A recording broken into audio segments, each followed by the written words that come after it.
Welcome to We Hope in God channel. We're setting aside some time today for deep dive, a moment of quiet reflection, really. We just want to share a passage from God's word that, well, it recently revealed a pretty surprising moment of grace. And that's our whole mission here, isn't it? To take what can sometimes look like, dry ancient text Exactly. and pull out these lessons that can act as a small light for your walk with Christ. Just something to illuminate the path.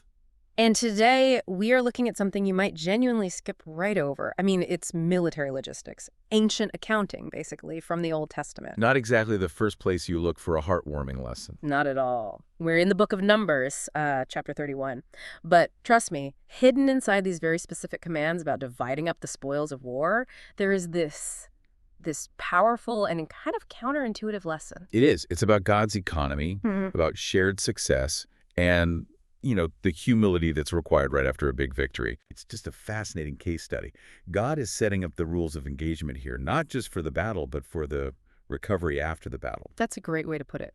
So our task is to unpack Numbers 31, and we're going to focus really tightly on verses 27 through 30. Okay. And we're going to show how what looks like just an administrative command is actually, well, it's a profound theological statement on community and ownership and grace. Right. So to really get this, we need to set the scene. We do.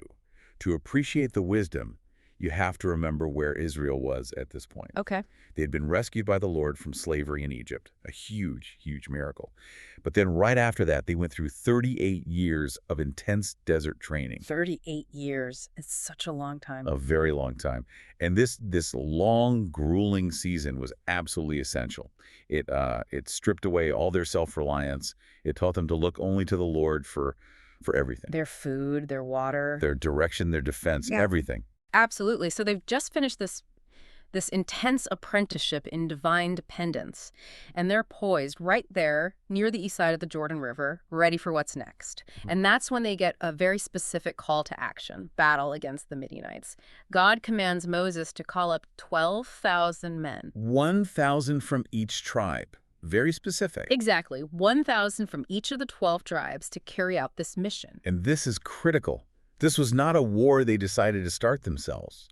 It wasn't about getting more land or self-preservation. No. This was a divinely directed action.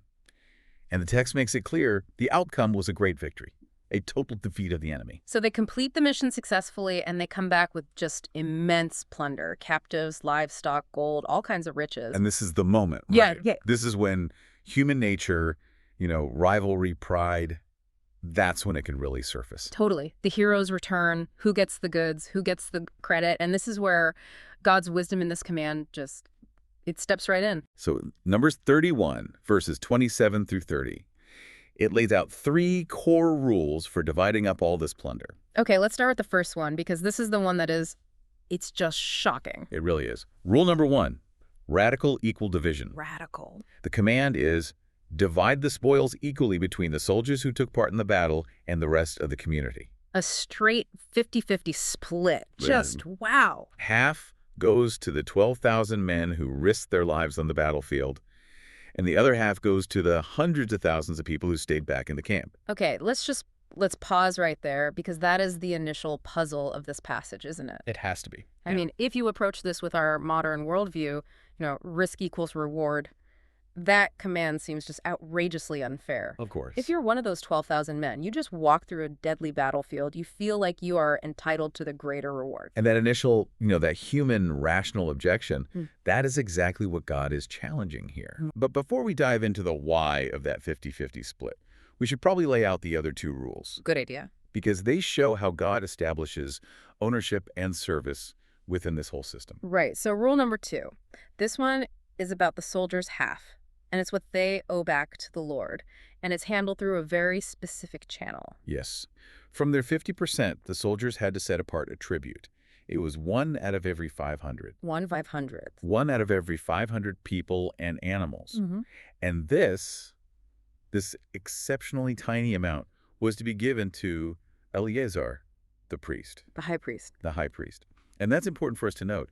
Eleazar represents the sacred portion that is due directly to the Lord.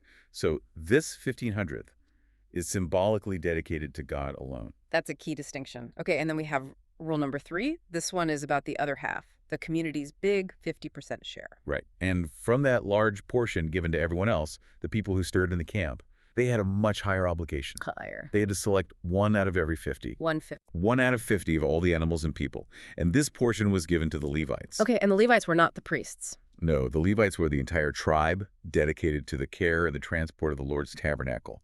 They were the logistical support backbone of the whole Israelite community. They didn't fight. So just to recap, we have this radical 50-50 split. Then 2 very different tributes are paid to 2 distinct groups representing God. Exactly. A tiny fraction, 1/500th, goes to the high priest, representing the Lord's sovereignty. And a much larger fraction, 1/50th, goes to the Levites, representing the community's shared responsibility to keep the work of God going. Precisely. And now we get to step into the reflection. Why? Yeah. Why the 50-50 split? Why equalize the reward between the guys facing the arrows and the people managing the supply lines? The natural human reaction is just resentment. I mean, if I'm the soldier, I'm thinking, my risk is quantifiable, my sacrifice is tangible, their prayer, maybe not so much. Why is my reward being diluted? And that gets us right to lesson number 1. Which? Victory is shared. And merit. Merit is subservient to community grace. I love that. Subservient to community grace. What's so fascinating is that God is using the harshest, most dangerous human activity war to teach a lesson in radical humility. And communal dependence. Yes. He was preemptively dismantling tribal envy and resentment before it could even start. He was teaching Israel that victory is never, ever just a function of individual effort alone. Even if that individual effort involved huge personal risk. Especially then. It's beautiful because it forces everyone to value the unseen support, that other half that represents the people who handled logistics, who maintained social order, who raised the food, who cared for the families, and yes, fervently back in the camp. Their sustained contribution, just their faithfulness and their own roles, was valued equally in God's economy as the intense, acute effort of the soldiers. God essentially centralized the source of the blessing. The message is crystal clear. The victory wasn't won because 12,000 men were great fighters. No. The victory was won because God, the commander, granted it. And if God grants the victory, well, then he gets to dictate how the spoils are divided. And that rule forces everyone to look up to God, not sideways at each other, trying to measure each other's contribution. Exactly. It changes the entire perspective from I earn this to we receive this. It protects against the hero's arrogance, but it also protects against the community's inferiority complex. Everyone is vital. And this is where it gets really interesting as we shift to lesson number 2, God's ultimate ownership and the humility of the tribute. Okay. So now we look at that tiny fraction taken from the soldier's share. 1/500th. Which, when you do the math, is just 0.2%. A mere 0.2% of their total plunder. It's an astonishingly small fraction. If God is claiming ultimate ownership, why not 10%? Why not 50%? Why demand such a negligible amount? Precisely. It's not about generating revenue for the Lord's treasury. It's not about the amount. It's symbolic. It's purely symbolic. It's purely instructional.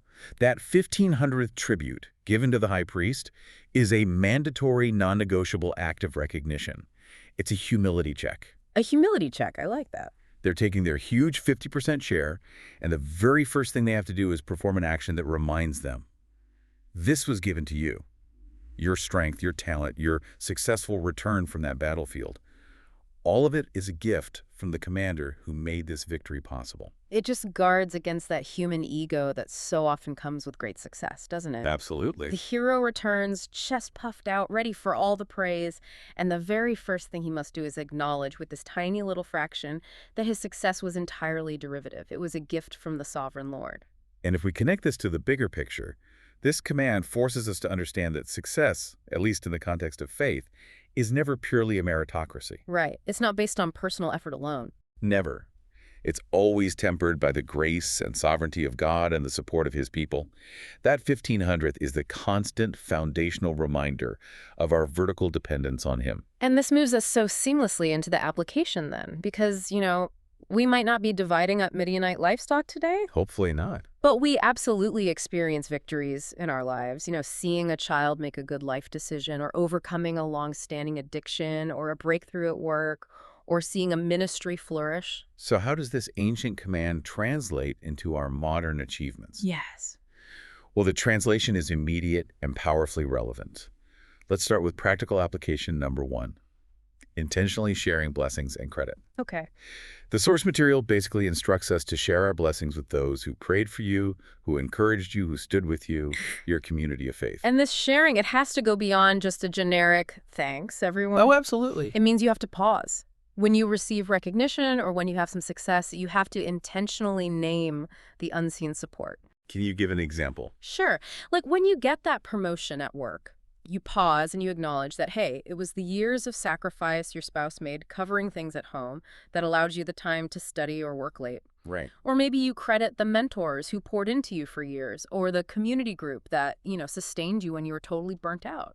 It's about fighting that natural urge to claim the victory entirely for yourself. Yes. It's recognizing that even your most personal achievements are supported by this whole web of relationships and resources that God deliberately placed around you. And that makes your celebration richer, not smaller. It changes the narrative from, I did this, to look what God allowed us to accomplish together. I love that. And then that brings us to practical application number 2, which is the direct relationship with the commander mirroring that 1500th tribute. The humility of acknowledgement. Exactly.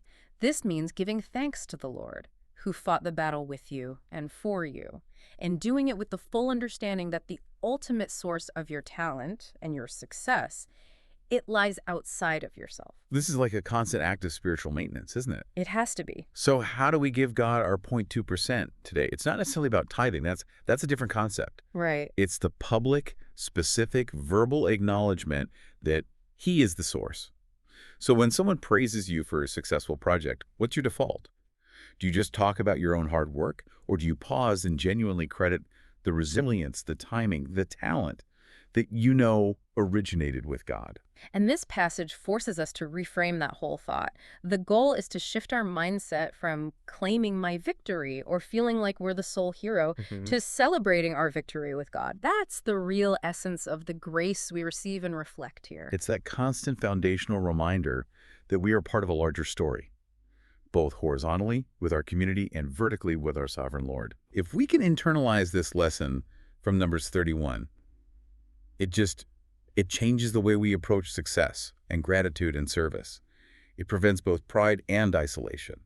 So this deep dive into Numbers 31, starting with what seemed like, dry military law. Very dry. It's revealed these profound, eternal lessons in grace. First, the mandate for shared success with our community, making sure we acknowledge all that unseen support. Right. And second, the reminder of God's ultimate ownership, which requires just a small symbolic act of deep humility from us, the beneficiaries. And as a final, maybe provocative thought for you to reflect on this week, let's go back to those intentional differences in the tributes. Okay, the percentages. The percentages. The soldiers, the ones on the front line, they owed 1/500.2% directly to the Lord, to the priest. A tiny amount. But the community, the half that stayed home, they owed a much higher proportion. 1/50th, which is 2%, to the Levites who cared for the tabernacle. That numerical difference in what they owed and who they owed it to, that's really powerful. The soldier's debt is symbolic and vertical, straight to God. While the community's debt is significantly larger and it's horizontal, it's to the Levites, the people who are serving them directly. Right. So it raises the question for you today. Based on your specific role in God's kingdom right now, are you in a visible frontline position that requires a deeper commitment to humility and that vertical acknowledgement? Or are you in more of a support structure position, which might require a deeper commitment to practical service and horizontal generosity? Yeah. What is the appropriate offering based on your specific placement and your specific blessing? May this meditation serve as a small light for your journey this week, illuminating the grace and sovereignty found even in the most unexpected corners of Scripture.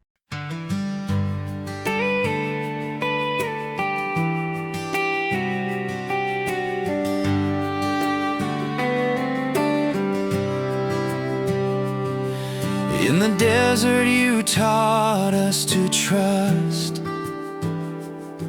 every step shaped by your hand. Through the battles and the storms, you led us to the promised land. 12,000 but the victory was more than theirs alone. For every prayer that rose behind them was a seed of triumph you had sown. Every blessing comes from you, every victory marked by grace. We lift our hands in gratitude, for you fought for us in every place. We share the victory, Lord, together as one, for the battle belonged to you alone. We share the victory, Lord, together as one. You are the giver of every victory.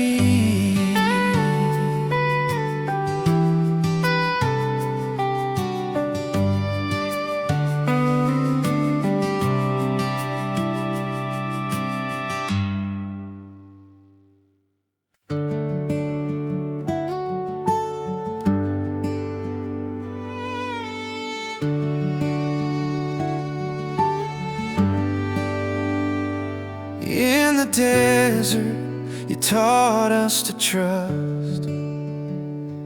Every step shaped by your hand. Through the battles and the storms, you led us to the promised land. 12,000 marched with courage, but the victory was more than theirs alone. For every prayer that rose behind them was a seed of triumph you had